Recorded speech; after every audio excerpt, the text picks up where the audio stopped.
wonderful to see you in person, but we do chats online normally.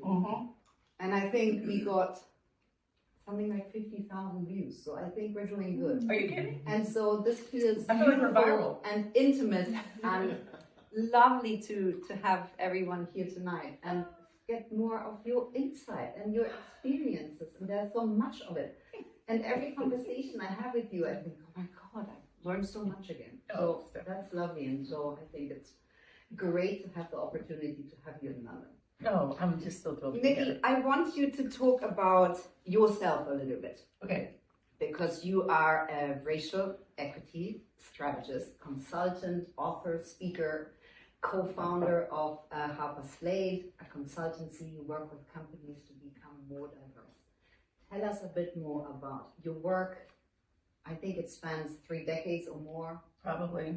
So tell us a bit more about yourself. Oh, thank you. Well, let me just first of all, thank you so much for your beautiful hospitality, for you and your husband opening up your beautiful home, and for all of you being here. I'm sure there's other places that you could be at this moment, especially so the weather's so nice here in London. So thank you for being a part of this conversation. I think let me just start with kind of sharing with you a little bit about the circumstances giving rise to my work, more than like the academic preparation and professional preparation for the same.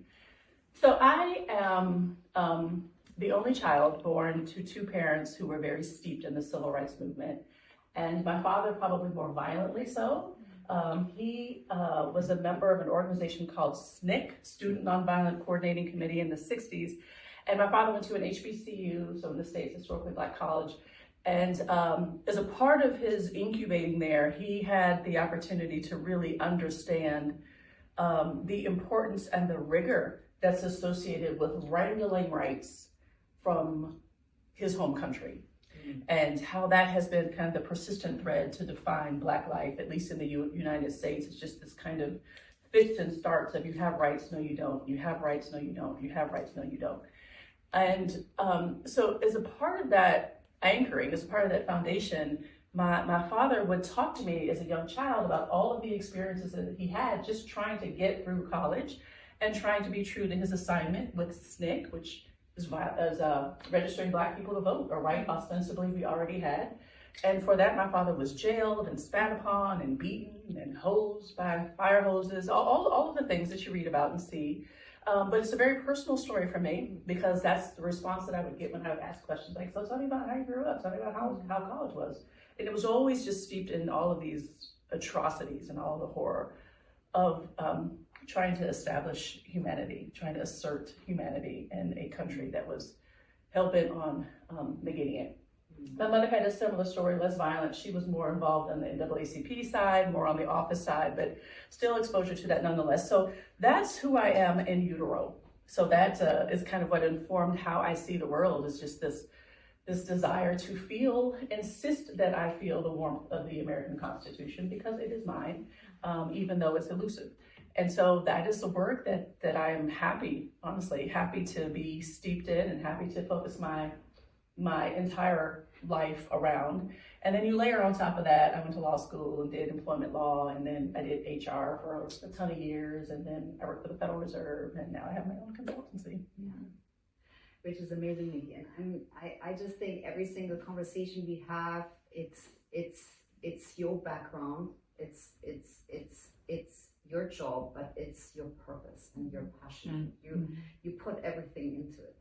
So tell us a bit more what it's like to, in the current climate of the US, but also the world, because the world is interconnected, and what happens in America has repercussions all over the world. Yeah. What is it like in the current climate to be in your field? It's already difficult enough. It's definitely more difficult right now. I remember when we had our Insta Live, which is just a few weeks ago, you talked about slowing it down, bringing it back, and finding where the actual, where deep down where the problems are. Not to sort of, have a sort of game plan of how this is going to work, but we have to go deeper, because it's so entrenched. Yeah. And so I want you to talk to that a little bit. Yeah.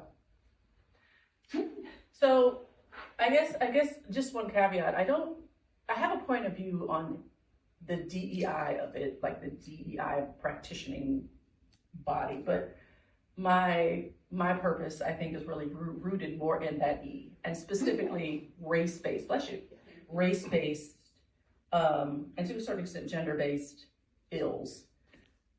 So with that, I'd say what has always been true, arguably, of the human condition, and certainly metastasizing in its own way in the US, is this kind of undercurrent that where I think two things still remain true. That has been the case since the inception of the United States, vis-a-vis darker skinned people. One thing that I think is true is that the United States has yet to really conclude dispositively that Black people are human beings. And I think the second truth, if the first truth is not true, is that if we are regarded universally as human, then the contextualization of our humanity is still up for discussion. So you matter in certain contexts and not the other. That, in my mind, is the undercurrent. And so what we saw happening with like the blossoming of all of the DEI efforts and all the Black Lives Matter and equity this and equity that right after 2020 was, in my opinion, an overlay of programs, practices, rules, and policies on top of the undercurrent.